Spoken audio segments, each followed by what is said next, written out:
What's going on, everyone? Welcome back to TTP Sports. And just about an hour and a half ago, the NHL draft just wrapped up. It's always a fun time watching the NHL draft, getting to see these young future talent for NHL teams getting drafted by the different franchises around the league. You get the two big names from throughout the season. You got Jack Hughes and you got Kako Capo going one overall. Jack Hughes to the New Jersey Devils and Kako going number two to the New York Rangers, which sucks from a Flyers fan's perspective because two division rivals winning the draft lottery, you're going to get at least two generational talents. You got Jack Hughes going to the Devils and Kako with the Rangers. Jack Hughes is just his overall game is amazing. He's got tremendous speed. He can score. He can pass the puck. He's just a really great all around player. Kako, same thing with the scouts. They're saying he's more NHL ready than Jack Hughes, which we all know Jack Hughes is going to make the Devils roster from day one. Same thing with Kako. He's going to make the Rangers roster from day one. So you're going to see both of these guys in the NHL next season. So without a doubt, those two are probably going to be top listed for the Calder Trophy next year. But who knows what's going to happen if those two are going to need adjustment to the NHL. Even though Capo is probably he's probably going to be more NHL ready because he's been playing over in Liga overseas, and he's playing with more delts than Jack Hughes when he was playing in the United States development team for under 18-year-olds. So Kako probably has more experience playing with more pro-like players than Jack Hughes would have. So who knows what going into next season. But from a Flyers perspective, it does sting seeing these two types of talent going to Metro Division rivals, and just knowing from the Flyers, you won the draft lottery, getting second overall pick in 2017, and probably one of the worst draft class in recent history. Even though you do get Nolan Patrick, he's not to the level of Jack Hughes or Kako. Nolan Patrick in himself, he's a great player. He still has great potential to be something special on this team, but he's not to that level extent of Jack Hughes or Kako. So going towards the Flyers pick, they had 11th overall in this draft. So when it gets towards the Flyers pick after Vancouver, Gary Bettman comes out. He announces a trade, and the Flyers trade to the Arizona Coyotes the 11th pick for the 14th overall pick and the 45th overall pick in the second round. So really good move by Chuck Fletcher there. You move back in the draft thinking you're confident you're going to get someone that's probably still going to be on the board. And also you get a second round pick back when you lost the second round pick in the Justin Braun trade to the San Jose Sharks. So now you get that second back, and you still have that first round pick that's only like at least 3 picks away from your original spot. And as the draft keeps going up, there's some odd picks going around the board ever since the top three. You get Detroit drafting the German player that really wasn't expected to go that high in the draft, or like at least top 10. He wasn't expected to go. And then you get players like Cole Caulfield, who is a really great, who's puts up really great goal scoring numbers down with the USA National Development Team. In 64 games, he scored 72 goals with 100 points. You don't see goal scoring like that, even if it's on the USA National Development Team. That type of goal scoring is just unheard of, and it's really rare to see that type of goal scoring talent in the NHL draft.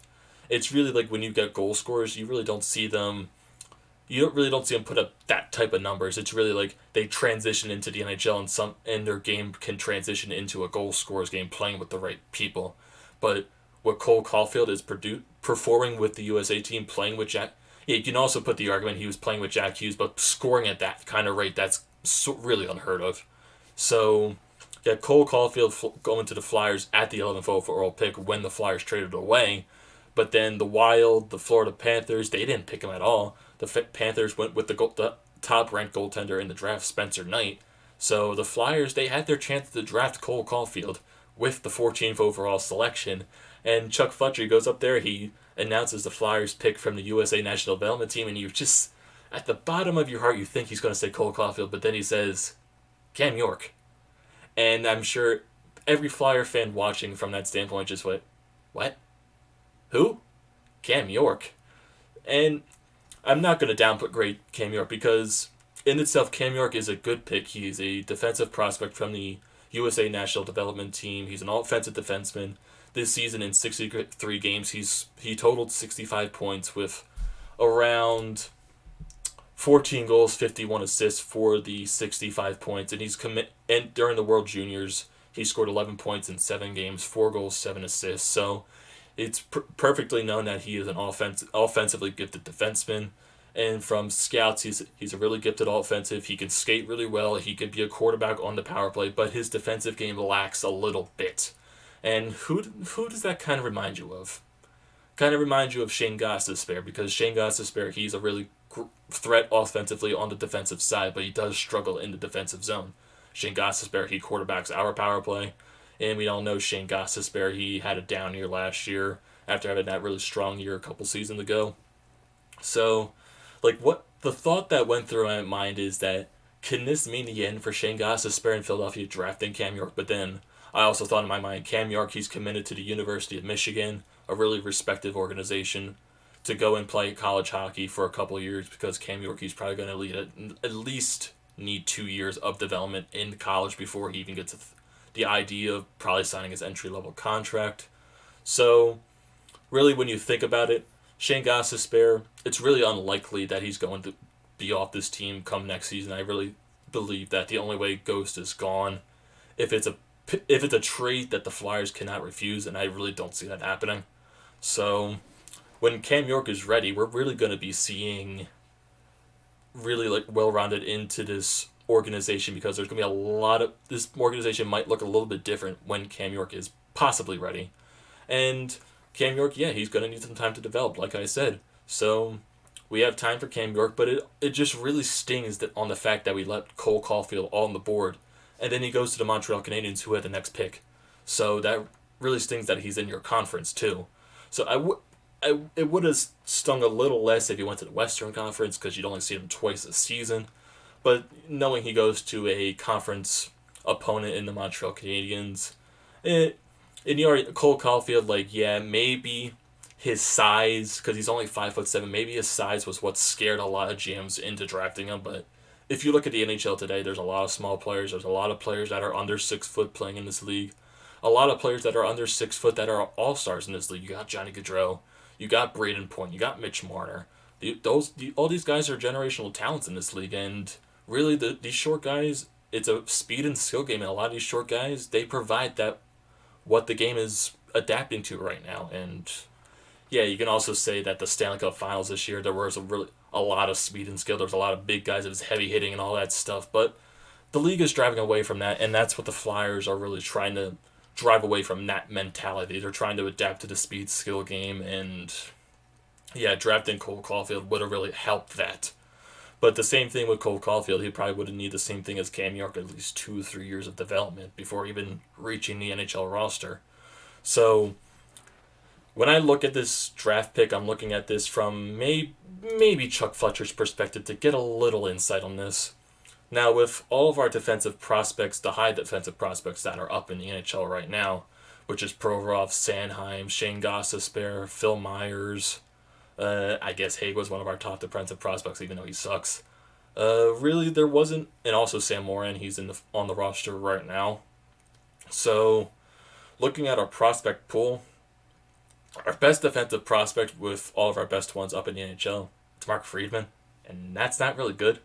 So drafting Cam York, that already puts him at the top of the prospect pool for our defensive core, because with all those young defensemen being brought up right now, it's kind of depleting right there, and you're also losing a lot of defensemen down for the Lehigh Valley Phantoms, and that's probably what also hurt their season, because the Flyers kept switching back and forth from players, keep calling up players, young guys from the Phantoms, and it kind of affected their season from that standpoint. So, yeah, so their defensive core down in the minors is depleting a little bit, and they need to probably refill that prospect pool. But then also going back to the idea, it really stings, because when was the last time the Flyers had a goal-scoring threat? Like, the last person I can possibly remember that was a legitimate 30-goal scorer consistently was either Simone Gagne or John LeClair. We haven't really had a big threat of goal scoring since probably those two players, and that's been a while.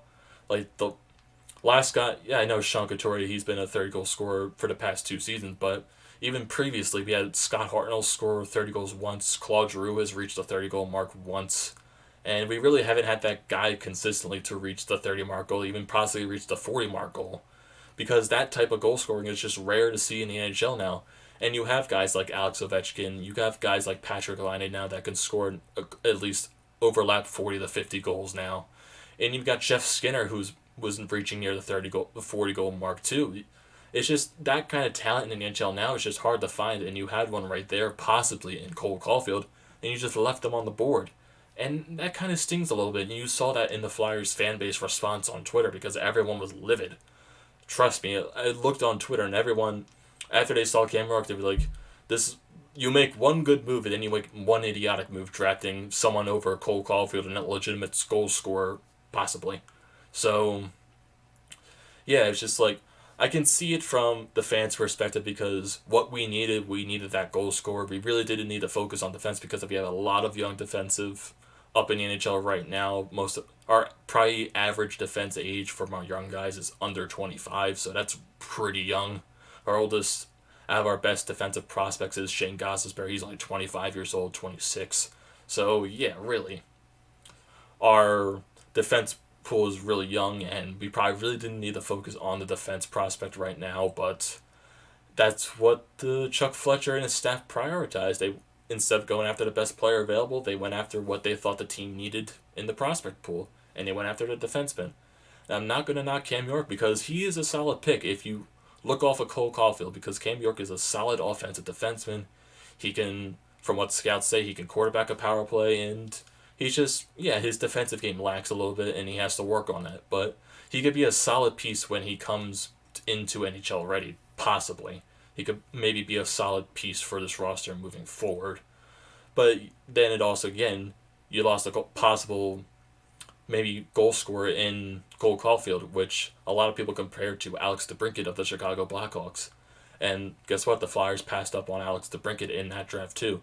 They drafted in that draft Pascal Laberge, who was a good pick at that point, but he suffered a really big concussion and injuries, just like depleted his play, and he wasn't really the same player. And now he's on the Lehigh Valley Phantoms, and Alex DeBrincat's with the Chicago Blackhawks scoring 40 goals. So yeah, Ron Hextall missed out on that pick, and now you miss out on this pick in Cole Caulfield, and really you just hopefully that doesn't come back to bite you in the ass. That's what I'm just gonna say right now. You hope it doesn't come back to haunt you, and yeah, and maybe it just also proves from what I've been thinking after I went through the emotional rage of not drafting Cole Caulfield and like looking at this more realistically. Does Chuck Fletcher, is he putting more like faith on players like Joel Farabee, Morgan Frost, Isaac Ratcliffe, like our three best four prospects right now, to make them a better and bigger impact than Cole Caulfield probably would? Because Farabee, he's probably going to be playing in either the NHL or the AHL next season. Same thing with Morgan Frost, and the same thing with Isaac Ratcliffe. So would you prefer to have these guys probably come up and make a bigger impact instead of waiting for a guy like Cole Caulfield 2-3 years down the road when the franchise is technically quote unquote in win now mode? So I don't know what the thought process was from that standpoint. So I'm just trying to think realistically as possible, but I'm still sort of upset that we didn't at least try to go after a legitimate goal scorer in Caulfield, because the Flyers haven't had goal scoring in a while, and it would be nice to see. And it just also on the matter of fact that Cole Caulfield could have been a steal at that pick, and he could have been a quote unquote generational talent, possibly like what Jack Hughes was, what Kako was. And because it also stings that those two go to a division rival, and we don't get anything really. Even though we got Cam York, yes, it's a solid pick, but just it stings.